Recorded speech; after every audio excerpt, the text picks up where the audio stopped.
본 방송에서 제공하는 투자 정보는 투자 판단에 대한 조언입니다.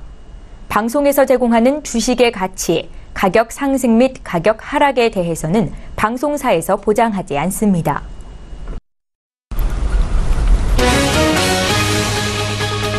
헤드라인 뉴스입니다. 미국 뉴욕 증시에서 다우존스 지수는 세제 개편안 공개와 차기 연방준비제도 의장 지명에 안도하며 사상 최고치를 경신했습니다.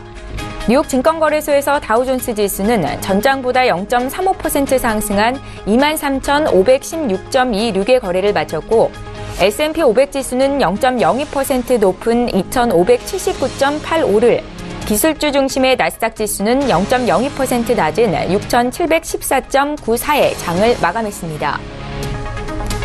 지난달 28일로 끝난 주간 미국 실업보험 청구자 수는 허리케인에 따른 푸에르토리코 실업자의 증가 영향에도 지난주 증가세에서 반락했습니다.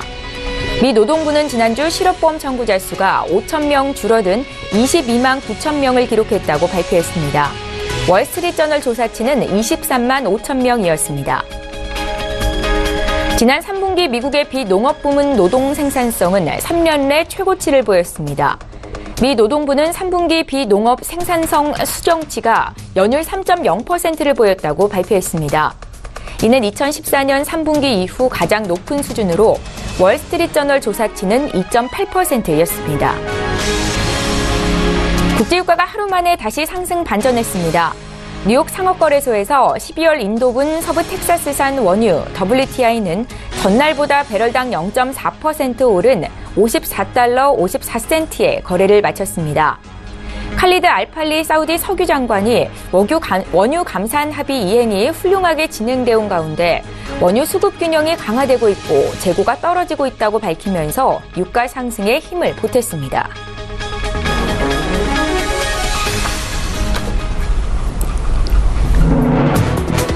시청자 여러분 안녕하십니까. 출발 증시와이드 1부 시작합니다. 최은정입니다. 간밤 미국 뉴욕 증시에서 특히 다우존스 지수가 사상 최고치까지 올라오면서 또 경신하며 마치는 모습이 나타났습니다. 세제 개편안과 차기 연준 의장 지명이 시장이 예상한 수준으로 나타나면서 공개가 되면서 안도하는 모습이 나왔는데요. 잠시 뒤에 전문가의 의견 구체적으로 듣는 시간 갖겠습니다. 자, 어제 국내 증시 마감 상황도 보죠. 코스피 지수가 2,550선 아래로 떨어지면서 5거래일 만에 조정을 받았습니다.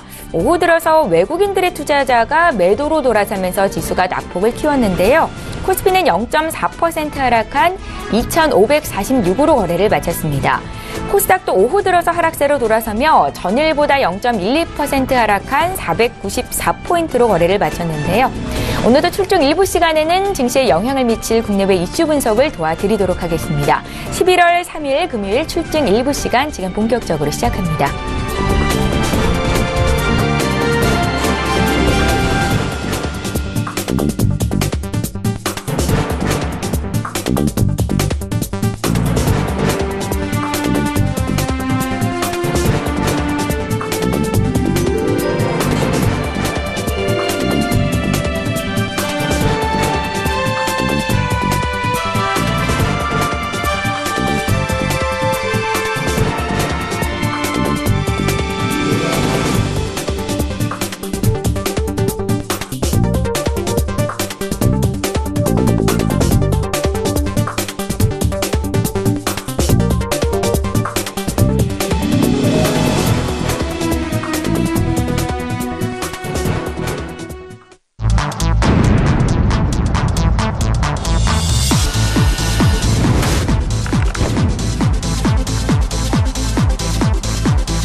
시장의 중심이 되는 이슈 꼼꼼히 점검해드리는 시간입니다. 글로벌 시시각각 시간이고요. 오늘은 신한금융투자 곽상준 부지점장 화상으로 만나보겠습니다. 안녕하세요. 네, 안녕하십니까. 곽상준입니다. 예, 자 오늘도 첫 번째 이슈 보겠습니다. 트럼프 미 대통령이 새 연준 의장으로 제롬 파월 현 연준 이사를 공식 지명했습니다. 이른바 비둘기파로 불리는 파월 의장이 지명이 되면서 연준의 통화 정책에는 큰 변화가 없을 것이다라는 시각이 우세한 상황인데요. 내용과 함께 앞으로 시장의 영향 어떨지 좀 봐주십시오. 네, 이게 그야말로 트럼프다운 결정을 했다 이렇게 볼 수 있겠는데요. 네. 트럼프가 이 장사꾼 아닙니까? 부동산 장사꾼. 그러니까는 협상이 뭐라 그럴까요? 달인이라고 표현을 해야 할까요? 뭐 그런 흐름들이 항상 있었습니다. 이번에도 좀 그랬는데요. 몇 가지 재밌는 과정들이 있죠. 사실 원래 할 사람이 된 거예요. 제롬 파월은 가장 트럼프다운 결정이었는데 그 앞서 뭐가 있었죠? 전혀 다른 트럼프의 결과는 전혀 다른 이야기를 많이 했습니다. 뭐냐면 스탠퍼드 대학의 테일러 준칙의 그 유명한 테일러 교수 매파죠. 테일러 교수를 에게 마음이 있는 것처럼 이렇게 흘렸습니다. 그리고 2주 전에 사실 좀 연임에 대한 좀 의지가 있었던 것으로 추정이 되어지는 옐런도 되게 마음에 든다 뭐 이런 얘기를 했습니다. 그러면서 시장을 혼돈에 빠뜨렸죠. 근데 이건 사실은 전혀 트럼프답지 않은 결정 수준이었죠. 옐런이 사실은 결로 따지면 트럼프가 그동안에 했던 것과 크게 다른 결이 아니에요. 되게 비둘기적으로 시장의 상황을 보아가면서 시장이 문제가 되지 않도록 계속해서 관리를 하면서 금리를 조절했고 긴축을 단행했기 때문에 뭐 옐런 그냥 가도 사실은 크게 문제가 없어 보였습니다. 그럼에도 불구하고 부동산 업자였던 트럼프는 더 강한 비둘기를 원했고 결국 여기까지 오게 된 건데 그 사이에 테일러 이야기를 하면서 시장을 헷갈리게 만듭니다. 항상 근데 전략이 이렇습니다. 앞으로 이제 한국에 와서도 몇 가지 전략을 할 텐데 너 이거 아니면 그냥 관둬 그럼 게임 끝내 라고 하면서 아니면 이거 하든가. 이게 바로 트럼프의 전략이에요. 지속적으로 이게 발견이 되고 있거든요. 그러니까는 지금 중국에 가서도 그런 일을 하게 될 터인데요. 이런 것들이 이제 아시아권에서 좀 영향을 미칠 것이다 이렇게 보여집니다. 어쨌든 그런 패턴을 가지고 있었던 트럼프가 결국은 결정은 더 비둘기적인 사람을 선택했다라는 게 이번에 핵심이고 이 부분이 앞으로 금융자산 시장에서 되게 중요한 이슈가 될 것이다라는 것도 언급을 드립니다. 왜냐하면 제롬 파월 의사가 어떤 사람이냐? 이 사람 기업인 출신이죠. 기업인이고 투자은행이나 이런 데 오래 있었고요. 그리고 가장 그 최근 경력을 따져보면 연준 이사가 되기 전에 가장 최근의 경력은 뭐냐면 파트너. 어디의 파트너? 칼라일은 어디? 사모펀드의 파트너였습니다. 사모펀드는 뭔가요? 소수의 자본가들이 돈을 모아서 만든 것이 사모펀드고 사모펀드의 목적은 뭔가요? 돈을 많이 벌자 합니다. 돈을 많이 벌려면 어떻게 해야 되나요? 네, 수단과 방법 가리지 않아야 되겠죠. 그리고 또 법적인 것들을 잘 피해가면서 법적인 것을 해석을 잘해서 그 안에서 돈을 많이 버는 게 사모펀드의 목적이다 이렇게 볼 수 있겠습니다. 사모펀드가 국가적 기여를 하기 위해서 만들어졌다? 그런 얘기 저 별로 들어본 적이 없는 것 같아요. 자, 그러면 사모펀드에서 파트너라는 건 뭐냐면 일종의 뭐라 그럴까요? 지분사장 정도라고 표현을 해야 할까요? 그렇게 볼 수 있겠죠. 그런 사람이고 그다음에 성공적인 투자를 해왔던 사람이라면 어떻게 할까요? 지금 이야기가 나오는 규제 완화 뭐 이런 이야기가 좀 나오고 있습니다. 사모펀드는 원래 규제 완화 원하죠. 규제 없어서 돈의 자유를 열어줘야 자기네가 최고로 많은 수익을 올릴 수 있지 않겠습니까? 예, 힘있고 돈 있는 사람에게 필요한 건 자유죠. 법적 규제가 아니고. 자유를 열어주면 힘있고 돈 있는 세력들은 얼마든지 돈을 더 벌 수 있습니다. 그게 사회적인 자본주의의 구조인 것이죠. 자, 그래서 규제 완화에 대한 이야기가 조금 나왔기 때문에 이후의 판세를 알 수 있을 겁니다. 시장에서는 뭐 중립 이야기하는데 저는 제 추정은 이건 웃기는 얘기예요. 무슨 중립입니까? 중립 아닐 거고요. 옐런보다도 훨씬 더 비둘기적일 것이다라는 것은 이 사람의 과거 경력을 통해서 우리 읽어낼 수 있지 않겠느냐 이렇게 보여집니다. 근데 참 아이러니하게도 도드 프랭크법을 시행한 버락 오바마에 의해서 연준 이사가 된 케이스예요. 되게 참 세상은 아이러니한 겁니다. 아마 오바마 때는 이랬겠죠. 아무래도 완화적인 금융 상황이 상당히 필요했기 때문에 이런 좀 완화적인 인물을 한 명 넣은 것이 아니겠느냐 이렇게 예상이 됩니다. 그런데 이제 이렇게 되면 앞으로 어떻게 될 것이냐 이미 드러났어요. 시장은 제롬이라는 이야기가 나오면서부터 반응을 했거든요. 어떻게 반응했나요? 돈이 위험자산으로 갔습니다. 위험자산으로 갔고 또 하나 금리를 올리겠다, 12월에 올리겠다 얘기가 나오면서 있었던 현상이 뭐냐면 미국 10년물 국채금리가 계속 올라갔었어요. 쭉 올라가다가 제롬 이야기가 나오자마자 탁 꺾이면서 밑으로 빠지기 시작합니다. 예, 이거는 시장의 어떤 기대감이 반영된 것이다 이렇게 볼 수 있는데 지금 무슨 기대감이냐? 12월에 금리는 올리겠죠. 예, 12월 금리는 올리겠습니다만은 내년도에 한 2번 또는 3번 정도 금리를 더 올리는 것이 지금까지 예상된 연준의 어떤 금리에 대한 어떤 그 미래 전망이었습니다. 근데 그렇게 될까요? 안 될 수도 있다라고 생각할 수 있겠죠. 그러니까 2번 또는 3번이 1번 또는 2번으로 바뀔 수도 있다라는 것이죠. 그러니까 그런 것을 시장이 지금 반영하면서 오늘 미국 시장도 그렇게 반응을 한 것이다 이렇게 볼 수 있습니다. 그렇다면 투자자분들은 두 가지를 나누어서 생각해야 되죠. 뭐를 나누어야 되냐? 시간을 나누어서 생각하셔야 된다는 겁니다. 이게 되게 중요한 포인트가 될 터인데요. 시장은 미래가 어떻게 될지에 대해서 설계하고 계획하고 준비하는 존재가 아닙니다. 지금 당장, 바로 내일, 바로 며칠 후 어떻게 될 것이고 내가 지금 돈을 벌 수 있을 것이냐 라는 고민을 많이 하는 것이 시장이라는 것이죠. 그럼 어떻게 되나요? 물론 이제 2월달 이후겠습니다만은 이번 12월 금리 인상을 하고 난다면 미국 연준 기준으로 그럼 그 이후에 금리에 대한 흐름들이 상당히 달라지겠죠. 12월 금리 인상은 뭐 한번 충분히 받아들일 수 있다고 시장에 다 녹아져 있는 상황이에요. 그러면 기후 이후의 금리의 흐름들이 매파적이지 않고 더 비둘기적이다 이렇게 되면 어떻게 되나요? 위험 자산으로 돈이 계속 갈 겁니다. 충분히 갈 수 있죠. 그런데 이거 짧은 기간으로 보면 그러면 증시에 되게 긍정적이다 이렇게 해석할 수가 있을 거예요. 그러면은 시간을 나눠서 생각하셔야 된다고 하는데 중장기적으로는 어떻게 될까요? 중장기적으로는 이건 문제가 좀 될 수가 있어요. 왜냐하면 뭐 요즘에 해리 덴트라는 사람이 2019년 뭐 대재앙, 대붕괴 뭐 이런 이야기를 합니다. 뭐 이렇게 구체적인 증거를 가지고 하는 얘기가 아니고 사이클상으로 그때쯤 되면 대붕괴가 온다라는 얘기인데 붕괴는 언제 오나요? 패닉에 앞서 반드시 버블이 있습니다. 버블과 패닉은 한 짝이에요. 금융 역사는 항상 그렇습니다. 버블이 없었는데 어떻게 패닉이 옵니까? 오르막이 없었는데 어떻게 내리막이 있고 산이 높지 않은데 어떻게 골이 깊을 수가 있어요? 평지에서는 골이 없는 거죠. 그러니까 결국은 패닉은 버블 이후에 나오게 되는데 버블은 언제 오느냐? 금융 완화적인 상황이 지속돼서 사람들이 투자를 겁없이 하고 마구 할 때 버블이 생기는 거예요.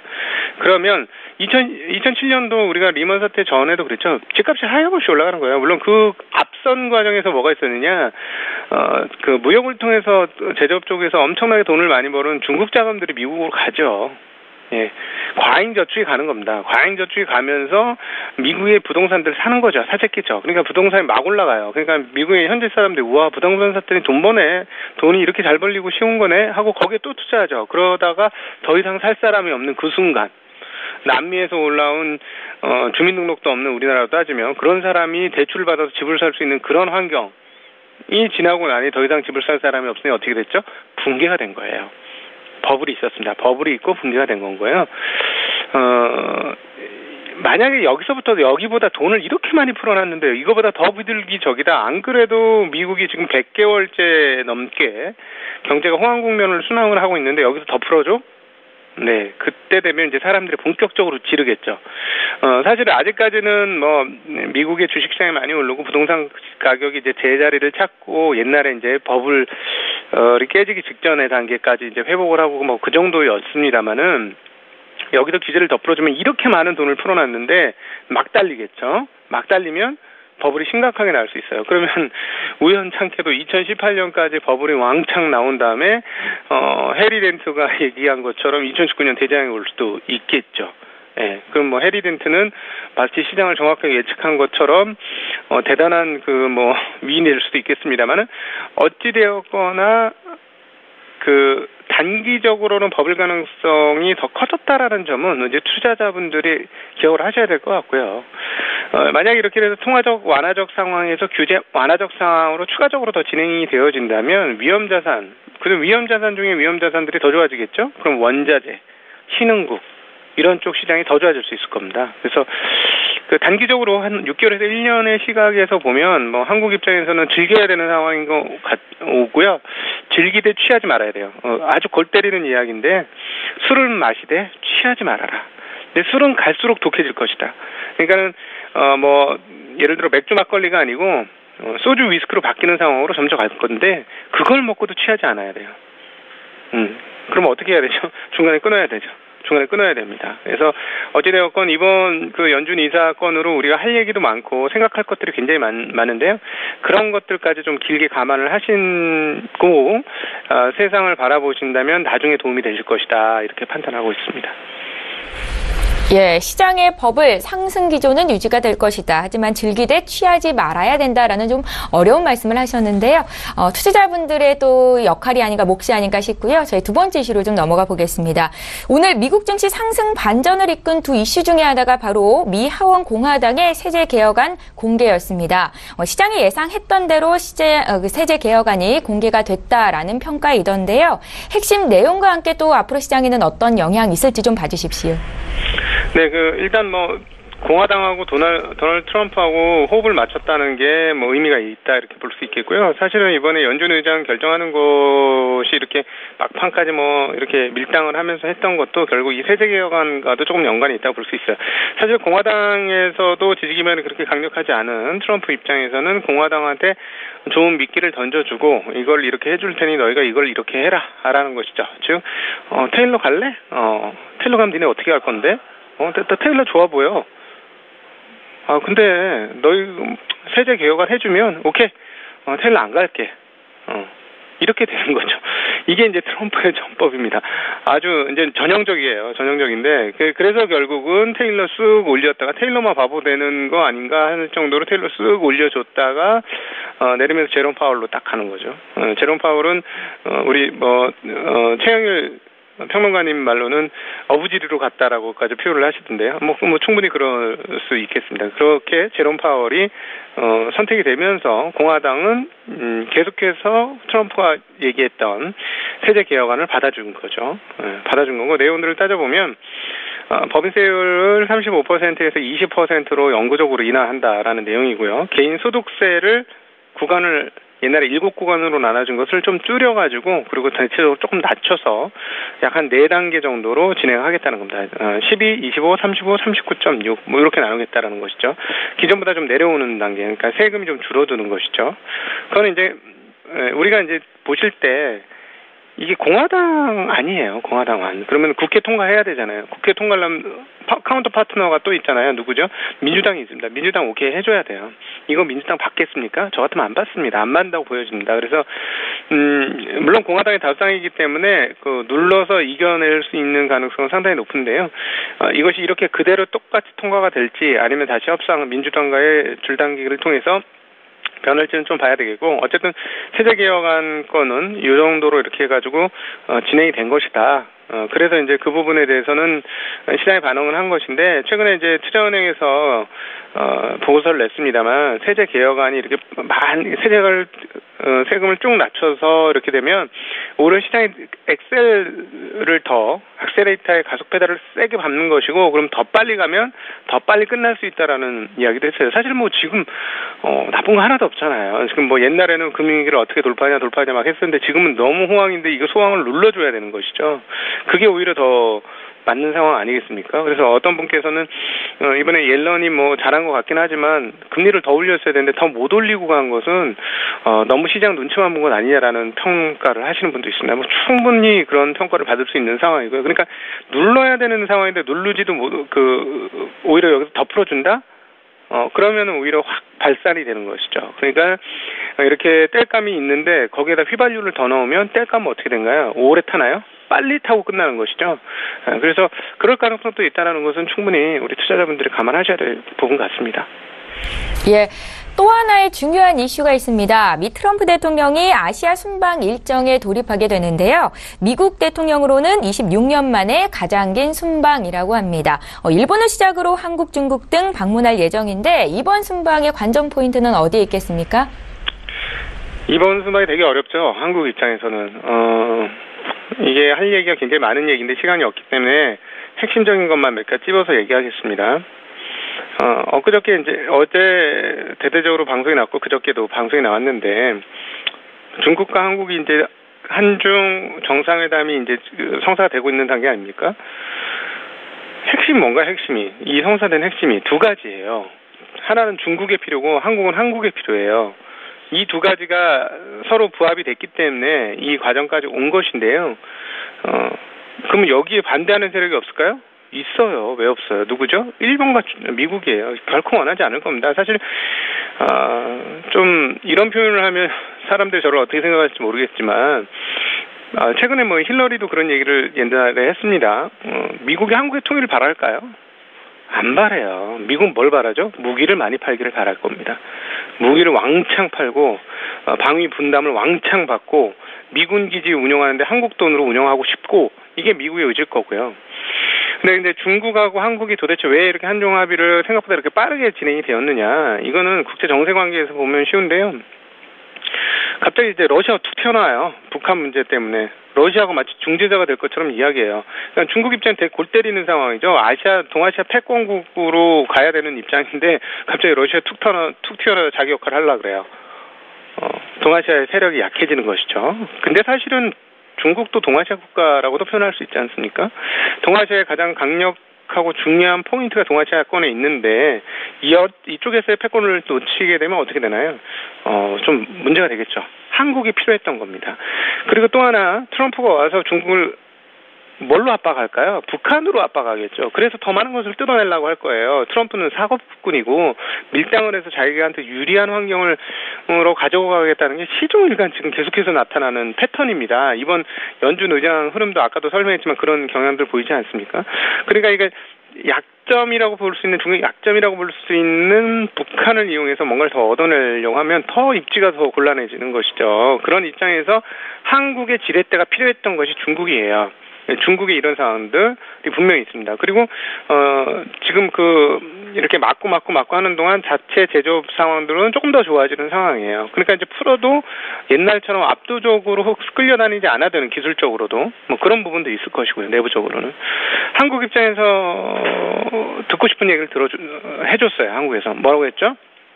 원래 그렇지만 한국 강경호 외무부 장관이 한 얘기 중에 외교부 장관이 한 것 중에 가장 중요한 포인트에 되는 얘기는 뭐냐면 한국은 미국의 MD 체제에 들어갈 생각이 원래 없었고 안 들어갈 것이다 라는 얘기예요. 자, 그럼 어떻게 되나요? 사드는 누구 거예요? 사드는 누구 거? 미국 거. 네. 우리는 MD 체계 안 들어가니까 사드 우리 거 아니야. 우린 별로 할 얘기가 없어. 이렇게 되는 거죠. 싹 빠져나오는 겁니다. 그러니까 중국이 원하는 제일 걱정하는 게 미국의 MD 시스템이 자기네들을 포위하는 걸 제일 걱정하잖아요. 근데 거기에 대한 한국에서 발언을 해준 거예요. 그러니까 한국 입장에서는 경제적으로 너무 지금 빡빡하니까 그렇게 해서 어떻게 되었든 중국을 뚫어야 되는 입장이었기 때문에 그걸 주고받고 하면서 뚫린 것이죠. 그런데 여기에 누가 딴지를 걸을까요? 트럼프가 딴지를 걸을 겁니다. 그래서 이번에 동아시아 순방이 순탄치 않을 거예요. 저는 개인적으로 트럼프가 아주 강경한 항상 하듯이 좀 협박석발한 발언을 많이 할 것이고 강경한 발언을 많이 낼 것입니다. 이쪽에 와가지고 그럼 그거에 따라서 시장이 한 번씩 휘청휘청 할 것이다라고 생각을 하고 있어요. 그런데 그런 것들은 감안을 하셔야 될 것 같고요. 그럼에도 불구하고 한국과 중국은 또 갈 길을 갈 것이다. 그래서 트럼프가 지나가는 과정에서는 잡음과 소음과 노이즈가 많이 나겠습니다만 지나가고 나면 다시 복원될 것이다. 요거를 감안하시고 투자를 진행하신다면 정세 흐름에 따라서 크게 흔들리지 않고 가실 수 있지 않겠느냐 판단합니다. 예, 오늘 글로벌 시시각각은 여기까지 하겠습니다. 신한금융투자의 곽상준 부지점장님 의견 들어봤습니다. 고맙습니다. 네, 감사합니다.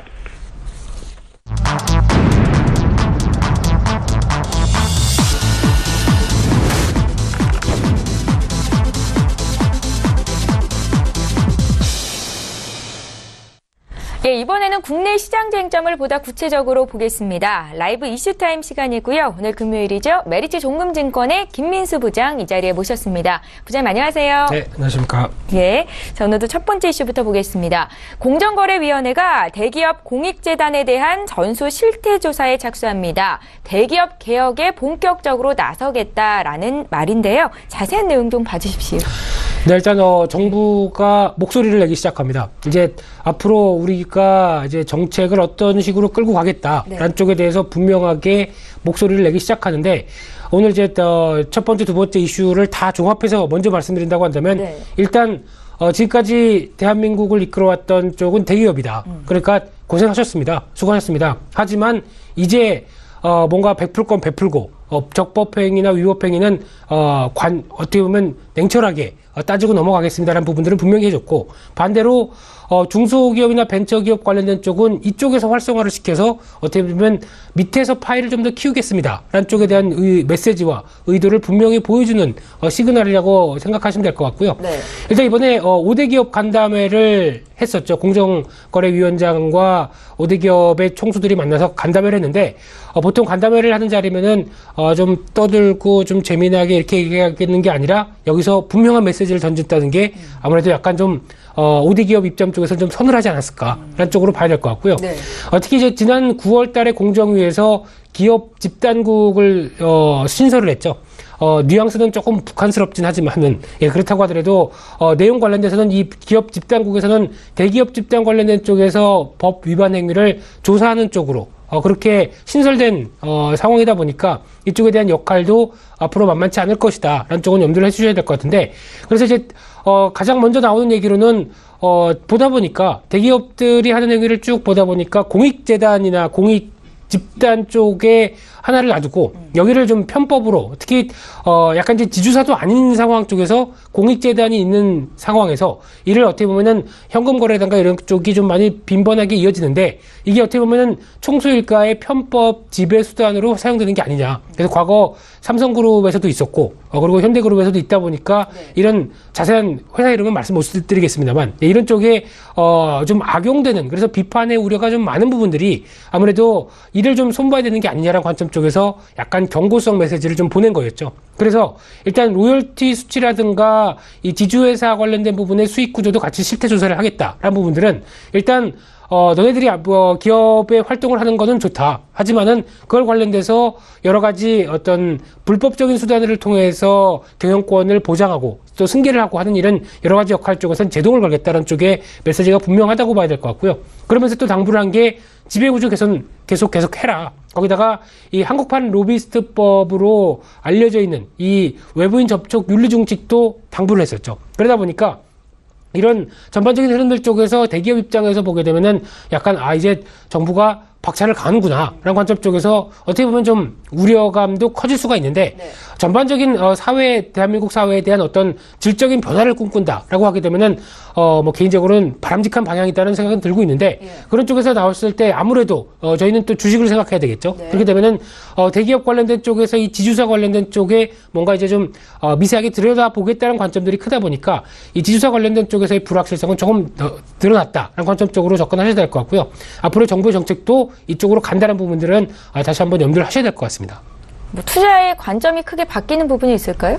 이 부분을 통해서 투자의 관점을 바뀌는 부분들은 없고요. 네. 그렇다고 해서 지금까지 이어졌던 부분들 쪽에서 앞으로 이제 여러 가지 좀 정책적인 부분들은 기업 쪽으로는 많이 다시 다잡겠지만은, 그렇다고 지금 나오고 있는 업황이나 어떤 전반적인 경기에 관련된 기업들의 실적과 관련돼서 변할 수 있는 부분들은 없습니다. 그렇기 때문에 그와 직접적인 관계는 없다는 쪽으로 해석하셨으면 좋겠습니다. 예, 그럼 이건 어떨까요?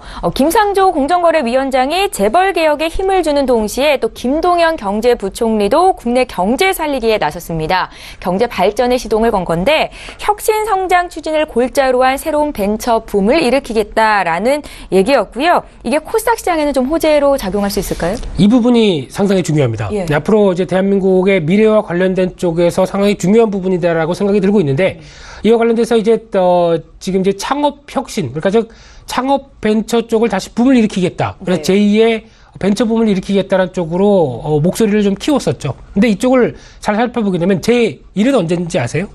제1은 과거 제가 다 답하겠습니다. 예. 2000년대 초반에 예. 제 친구 2명도 이때 창업을 했었죠. 창업을 했다가 한 친구는 망해서 지금 놀고 있고요. 한 친구는 했다가 또 잘 안 돼서, 끌고 가다가 잘 안 돼서 지금 뭐 다른 데 재취업을 한 그런 상황들인데, 네. 일단 여기서 그때 같은 경우도 창업붐이 상당히 컸었습니다. 특히 밀레니엄 관련돼서 코스닥 시장도 상당히 그때 좋았었고, 그러면서 여러 가지 정책적인 변화도 그때 상당히 많았었고, 이런 어떤 창업붐을 일으켜서 또 한번 다른 꿈을 좀 더 꾸어보겠다는 쪽으로 이어지고 있는데, 물론 이제 자세한 내용들은 시간상 제가 다 말씀드릴 수 없습니다. 네. 내용이 상당히 길고요. 예. 그런 쪽에서 봤을 때 정부가 이제 3대 추진 방향하고 10대 과제를 구성했는데 3대 추진 방향은 어떻게 보면 뭐 그렇게 썩 와닿지 않는 얘기실 수도 있습니다. 하지만 좀 세부 내용들을 보게 되면은 일단 3년간 10조 원 규모의 혁신 모험 펀드를 조성한다라고 했는데 말 그대로 펀드죠. 이 펀드를 조성해서 이를 어떤 재원을 활용해서 창업 관련된 쪽에 계속 지원을 하겠다는 관점들 상당히 좋다고 생각들고 있고 네. 그래서 또 10년 만에 스톡옵션 비과세 특례 부활하고 엔젤 투자의 소득공제 그리고 특화 지원 프로그램 운영 창업휴직제 뭐 이런 식으로 해서 여러 가지 세부 사항들이 상당히 많습니다. 그래서 혹시 관심 있으신 분들은 한번 기사 클릭하셔서 세부 내용들을 확인하셨으면 좋겠는데 제가 여기서 이런 얘기들을 설명할 단계는 아닌 것 같고요. 그런 차원에서 봤었을 때 무엇보다 정부의 이제 중소벤처기업 관련된 쪽에서 강화시키겠다는 의지가 분명하다는 쪽은 보셨으면 좋겠는데 일단 좀 더 세부적으로 봤었을 때 실질적으로 법률과 관련된 쪽에서 특히 창업한 사람들이 가장 어려운 게 무엇이냐가 가장 중요하다고 생각되고 있는데 창업을 할 때 가장 먼저 나는 이제 기술과 관련된 부분을 갖고 있어 하면은 이와 관련돼서 이제 가장 먼저는 나는 근데 돈이 없어 라는 부분들 쪽에서 어떤 자금적인 지원 부분하고 또 이쪽으로 나가려고 하는데 앞으로 어떤 법률적인 도움을 좀 받으면 어떨까라고 하는 법률적인 부분들 주변에서 이런 얘기를 가장 많이 합니다. 네. 그래서 돈과 법률 관련된 부분들 이쪽을 좀 더 세부적으로 정책적인 부분을 키웠으면 하는 바람이 가장 크고요. 또 하나가 더 중요한 사실인데 만약에 이제 창업자들의 또 가장 또 불안한 요인들의 하나는 일단 지금은 잘 될 거라고 생각합니다. 하지만은 만약에 잘 안 됐을 때 하다가 한번 보통 저희가 오뚜기라고 표현을 하죠. 한번 보통 지금 잘 나가는 기업들을 대충 보시게 되면은 한 번에 성공해서 그대로 쭉 이어간 경우가 별로 없습니다. 한 두세 차례 일어났다가 넘어지고 다시 성공했었을 때 그때에 대해서 과거에 잘못했을 때 선례라든가 이런 거를 복기를 하고 거기다가 이쪽은 더 끌어내고 이쪽은 좀 하지 말아야겠다 이런 과거에 대한 실패로 경험도 삼고 하는 상황이 나오는데 우리나라의 입장에서는 아직까지 보게 되면 한번 창업을 해서 크게 일으켰다가 일단 잘못되게 되면 좌절해서 좀 다시 일어나기가 힘든 분위기입니다. 사회적 분위기도 그렇고 여러 가지 제도적 장치도 그렇고 그러다 보니까 이와 관련된 실패를 했었을 때 다시 일어날 수 있을 만한 구제 방안들 그래서 다시 한번 적어도 뭐 여러 가지 좀 어려움이 있다고 하더라도 마음만은 잃지 않게 할 수 있는 어떤 여러 가지 좀 제도적 장치가 좀 더 보완되는 게 가장 필요하지 않을까 그런 쪽에 아쉬움은 있는데 네. 그렇다고 하더라도 일단 정부의 의도는 중소기업들을 살려보겠다. 그래서 여기서 활성화를 실려보겠다는 쪽이 메시지가 강한 만큼 이 부분들이 또 코스닥 중소형주 쪽에도 영향을 끼칠 가능성이 높습니다. 그래서 세부 사안들도 그쪽에 영향을 많이 끼친다라고 봤었을 때 앞으로 특히 연기금 같은 경우도 코스닥 시장을 한 10% 정도 사는 매수 금액들을 늘리는 쪽에 대한 얘기들도 나왔었죠. 네. 그러다 보니까 앞으로의 수급도 관심은 있다. 하지만은 이런 정책들이 지금 당장은 영향을 끼치지 않을 것이다라는 관점들은 염두를 하시면서 아마 연말 내년에 같은 경우는 조금 더 코스닥 시장의 활성화가 나올 가능성이 높다라는 쪽도 생각해 보시면서 대응하셨으면 좋겠습니다. 예, 잘 알겠습니다. 저 이번에 세 번째 이슈로 좀 넘어가 보겠습니다. 3분기 기업들의 실적 발표가 이제 정점을 지나가고 있는데요. 4분기에도 증권사들의 호실적은 지속이 될 것이다라는 전망이 나오고 있습니다. 우리 김민수 부장께서도 이제 증권사에 몸을 담고 계신데 주요 증권사들의 실적이 어떤 수준이라고 보시는지 앞으로는 또 어떨까요? 투자자들은 어떤 관점으로 보면 좋을까요? 네, 여기서 이것저것 다 빼고 가장 중요한 거는 증권주를 사야 할 것인가 말아야 할 것인가 첫 번째일 거고요. 두 번째로는 그럼 어떤 증권주를 사야 될 것인가 이 두 개가 가장 핵심이 아닐까 생각됩니다. 네. 증권사 실적 좋아지는 건 다 아실 겁니다. 특히 증권 거래대금 10조 원대까지 늘어나고 2년 넘게 걸렸었죠. 그런 상황 쪽에서 왜 거래대금이 높아졌는지는 잘 아시겠죠. 대형주가 주가가 올라갔고 이제 거래가 좀 활발하게 지금 지수가 올라가다 보니까 당연히 이에 대한 부분들이 부각을 받다 보니까 거래대금이 늘어나면 당연히 또 증권사 입장 쪽에서는 긍정적입니다. 네. 근데 과거에 저희가 알고 있듯이 증권사가 브로커리지 즉 고객 수수료로 상담 잘해서 수수료를 많이 떨어뜨려서 회사도 이익, 브로커도 이익 뭐 이런 쪽이 아닙니다. 지금 보면은 대부분 이제 모바일 증권 쪽으로 가서 비대면 계좌라고 그러죠. 얼굴 안 보고 직접 창구 안 가도 계좌를 개설하게 되면 수수료가 무료로 나옵니다. 요즘엔.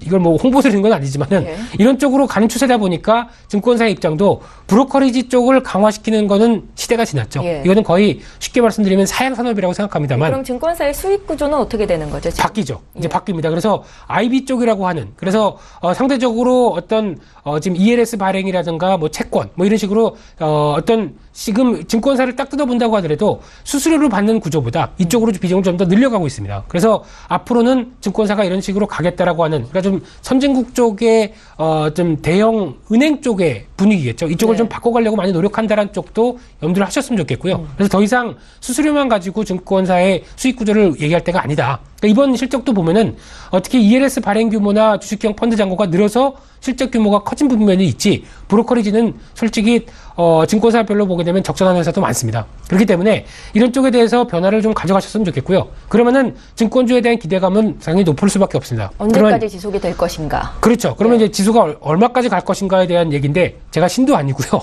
예, 그런 관점 쪽에서 지수와 관련된 부분들 쪽에 대한 변화보다는 일단 시장이 활기가 펴진다. 그렇게 됐었을 때 증권사의 수익 구조도 늘어난다는 쪽은 같이 염두를 하셨으면 좋겠고요. 네. 거기다가 봤을 때 그럼 뭘 사느냐, 이 문제겠죠. 근데 여러 가지 얘기도 나올 수 있겠지만은 제가 보기에는 일단 가장 먼저는 한국금융지주를 눈에 두셔야 될 것 같고요.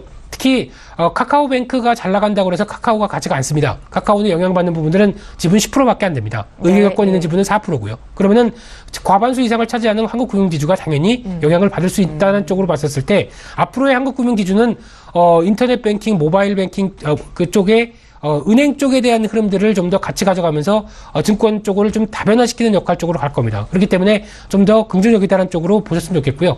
또 하나 빼놓을래야 빼놓을 수 없는 우량증권사가 하나 있죠. 메리츠 조금증권도 예. 네, 죄송합니다. 하지만 사장님 감사합니다. 네.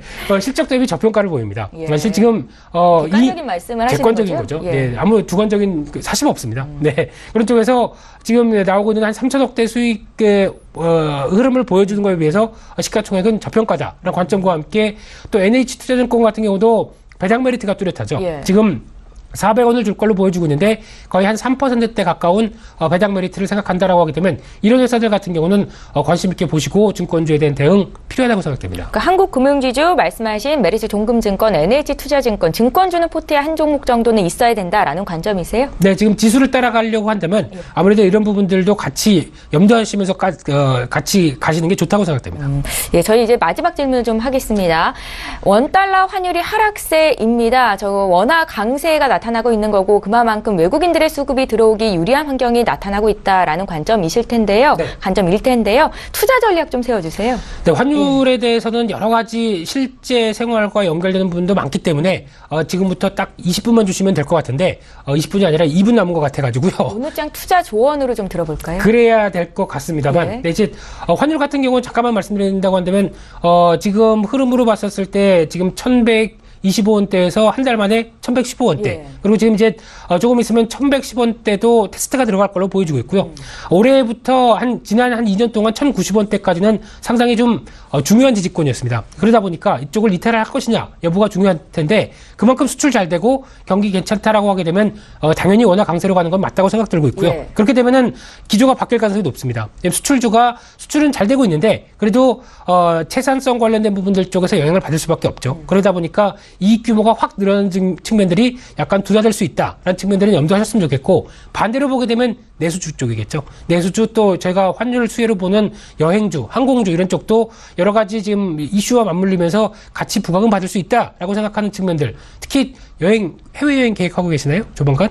저 아니더라도 정말 많은 분들이 계획을 하시더라고요. 그렇죠. 그러면 올해 지금 연말도. 그렇죠. 원달러 환율을 미뤄봤을 때 또 충분히 누릴 수 있는 국면도 있다는 쪽도 염두를 하시면서 그렇게 됐는데, 반대적으로 보게 되면 여행 수지 쪽에서는 또 적자가 나는 부분들이 상당히 커질 수 있겠죠. 그래서 이런 통합적인 흐름들을 봤었을 때 일단 환율과 관련된 부분들 쪽으로만 생각을 하게 되면은 외국인들 입장들과 관련돼서도 일단 추가적인 매수세도 염두를 해둘 필요는 있겠다라는 관점과 함께, 수출주보다는 약간 내수주 쪽에 대한 변화들이 좀 더 나올 가능성이 높다는 쪽도 같이 정리를 해봐야 될 걸로 보여집니다. 예, 자, 지금까지 라이브 매매타임, 라이브 이슈타임 진행해봤습니다. 메리츠 종금증권의 김민수 부장과 함께했습니다. 고맙습니다. 감사합니다.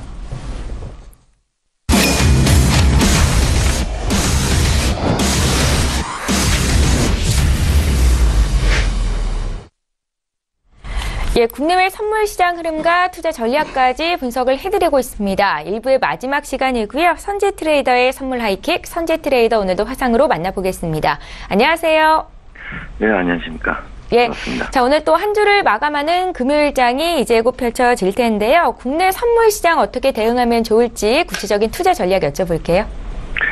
네, 우선 해외 쪽 이슈들이 어느 정도 불확실성이 해소되고 결정이 나면서 이제 이슈의 이동에 주목할 시점이다. 이렇게 보고 있습니다.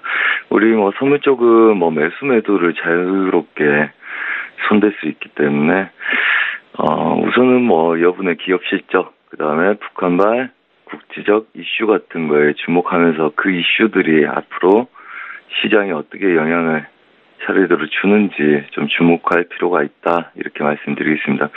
우선 국내 선물 어제 저희는 339.50에서 저항을 보고요. 그다음에 반등 시에 지속적으로 시가 매도를 쳐서 어제 매도 전략으로 수익을 내고 나왔습니다. 우선은 추세 지지력은 어느 정도 뺀 구간이고요. 그 다음에 11월 1일 날 반등했던 구간에 한 절반 정도 어제 되돌렸죠. 자, 우선 지지하는 모습이고 하단부 제약 때문에 오늘 이제 반등 여력을 볼 건데요. 우선은 지금 매수 쪽으로 339.00대 그래서 1차 저항을 거기다 두고요. 그 다음에 2차 341.10대까지 가능성을 열어놓은 상태에서 매도 쪽으로는 우선 337.70 지지력에 그게 지켜지지 못한다면 336 지수를 깨고 내려가는 전략까지 세우고 있습니다. 우선은 그 매수 구간과 매도 구간 중심 자리에서 어제 종가를 마무리했던 그림이고요. 그래서 오늘은 1차 저항점들을 막아내는지 그걸 안착하는지 확인하는 매매 여부가 중요하겠다. 이렇게 말씀드립니다. 자, 한마디로 어제 저가를 깨지 않고 339 지수를 안착한다면 341 지수까지는 반등을 보시고요. 매도를 보신 분들은 우선 그 두 지수 저항을 보시고 윗구간에서의 매도 전략을 꾸리시고요. 그 다음에 매수를 보신 분들은 우선 오늘 339 지수를 안착을 해서 싸우는지가 중요하기 때문에 걔네들을 한번 확인하심이 좋겠다. 이렇게 말씀드리겠습니다. 예, 국내 선물 시장 대응하시는 분들을 위해서 구체적으로 의견을 먼저 여쭤봤고요. 이제 해외 쪽으로 좀 보겠습니다. 오늘 미 증시가 상승세를 보였습니다. 장중에는 혼조세가 나타나기도 했었는데요. 세제 개혁안과 미 연준의 차기 의장 공개가 시장이 예상했던 바다라는 평가 속에서 오름세를 보였던 건데 오늘 해외 선물 시장에 어떤 영향이 있겠습니까? 좀 봐주십시오. 네, 그렇죠. 예. 우선은 차기 연준 의장 파월 의장의 지명과 세제 개편안 법인세율 20% 인하에 대한 이슈가 나왔죠. 물론 브렉시트에 대한 금리 인상도 있지만 모든 게 명분이 중요합니다. 우선은 미국 이슈들은 불확실성이 해소됐다. 그다음에 기대한 만큼 왔다 이렇게 보이고요. 그다음에 영국의 금리 인상 자체는 원체 소비자 물가 지수가 높기 때문에 그에 대한 대안으로 금리 인상을 해서 파운드화는 금리 인상한에도 불구하고 빠졌다. 이렇게 보시면 되겠죠. 우선 뭐가 됐든 이제까지 시장에서 이거네 저거네 했던 이슈들이 해소가 됐다. 그래서 원화만큼 간 상태에서 그렇다면 이슈가 소멸된 거냐? 소멸돼서 차익을 볼 거냐? 아니면 불확실성이 해소되고 이거에 대한 이슈의 지지력에 가던 길을 지속적으로 더 갈 거냐, 이거에 대한 고민을 해야 되겠죠. 우선은 달러 인덱스 자체 한번 보겠습니다. 달러 인덱스는 여전히 혼조세고요. 그 다음에 여전히 혼조세고 유로를 보자면 우선은 저항점은 그렇습니다. 어제 저희는 1.1700대 저항을 봤기 때문에 반등 시에 추세 저항에서 지속적으로 매도를 치고 있죠. 그래서 저가를 깨지 못할 때는 이자를 잡고 차익을 내고 있고요. 그다음에 어제도 12시 넘어가면서 갑자기 급등이 왔었습니다. 그래서 추격하지 말고 이거 휩쏘다 추세 저항에서 그냥 매도 치자. 그래서 매도를 치고 목표가 설정해서 마무리를 지은 상태입니다. 여전히 일봉상에서는 1.1700대 주변머리가 저항이기 때문에 이 저항을 안착을 못한다면 여전히 그 구간대는 저항을 받을 거다 이렇게 보고 있고요. 매수가 끝난 상태에서 저항대 매도를 지속적으로 치고 있기 때문에 급락이 크게 오지 않으면 항상 차익을 300불에서 400불 정도의 차익을 내면서 지속적으로 반등 시 매도 전략을 펼치고 있고요. 오늘 또한 그 자리에서 어제 매도로 빠졌기 때문에 다시 한번 같은 저항점들 1.17000, 그 다음에 지지력은 추세가 매도 쪽으로 발현했을 때 생길 수 있는 먼 구간에다 두고 익절 대응 전략을 펼칠 생각을 하고 있습니다. 자, 그 다음에 크루드오일 좀 보겠습니다. 자, 크루드오일은 어제 54.40 매도를 드렸습니다. 그제 55불에서 매도를 치고요. 그 다음에 54.40 이상에서 5060 매도를 치면서 매도 성공을 했고요. 그 다음에 우선은 추세 지지력에서 혼조 양세를 보였던 그림이기 때문에 유럽장까지 54.40 매도를 지속적으로 쳤었습니다. 그래서 400불 정도의 수익을 낸 다음에 새벽 이제 12시가 지나가는 구간에서 추가적으로 빠지지 않길래 이 아이들은 55불 확인하러 온다 말씀을 드렸고요. 그래서 55불 오늘 저항을 예상하고 55불에서 54.80대 1차, 그 다음에 2차 자리는 54.60까지 가능성을 열고 보고 있습니다. 가장 중요한 거는 55불을 오늘 안착해서 싸우느냐, 아니면 오전 중에 장이 호주장이 열리면서 급등했던 55불 자리를 계속 막아주느냐, 아니면 그 이상의 자리를 치고 올라가느냐에 대한 문제겠죠. WTI 크루드오일 이슈 자체는 지금 이제 감산 이슈에 대한 지속적인 호재 이슈와 그 다음에 그게 55불대 근처에 놓인 상태 때문에 시일가스의 급증에 대한 우려 두 가지 혼조 양세를 띠고 있습니다. 그렇기 때문에 55불 기준으로 대응하시는 게 좋겠다 보이시고요. 그렇다면 예상 저항 55.00, 그 다음에 예상 지지력은 54.60. 그러니까 엊그저께하고 똑같죠. 55불에서 맞고 쳤을 때 54.60대 보던 그 그림들. 그 다음에 여전히 2차는 53.40을 가능성을 열고 볼 생각입니다. 자, 그리고 골드 좀 보겠습니다. 자, 골드 여전히 혼조세 양세고 유로와 똑같이 상방 제약을 두고 매도를 성공시킬 수 있는 그림으로 지속적으로 수익을 주고 있는 상태입니다. 자, 저희도 오전 유럽장에는 지속적으로 1280대 저항을 두고 매도를 지속적으로 쳐왔고요. 그다음에 어제 저녁에 리딩을 하면서 저녁 11시 정도에 또 똑같이 매수로 쳐올리길래 12850 저항을 두고 추세가 무너지면서부터 매도 사인을 드렸습니다.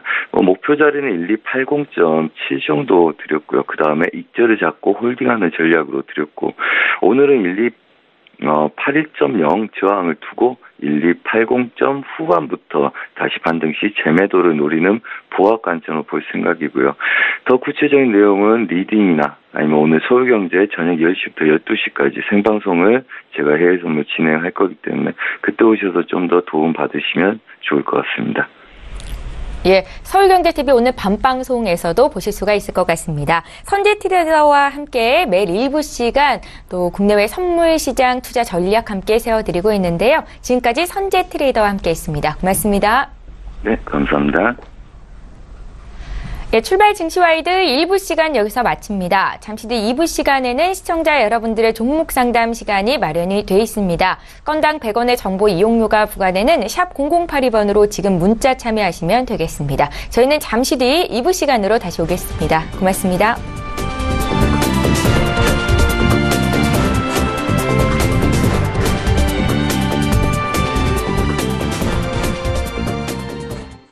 본 방송에서 제공하는 투자 정보는 투자 판단에 대한 조언입니다.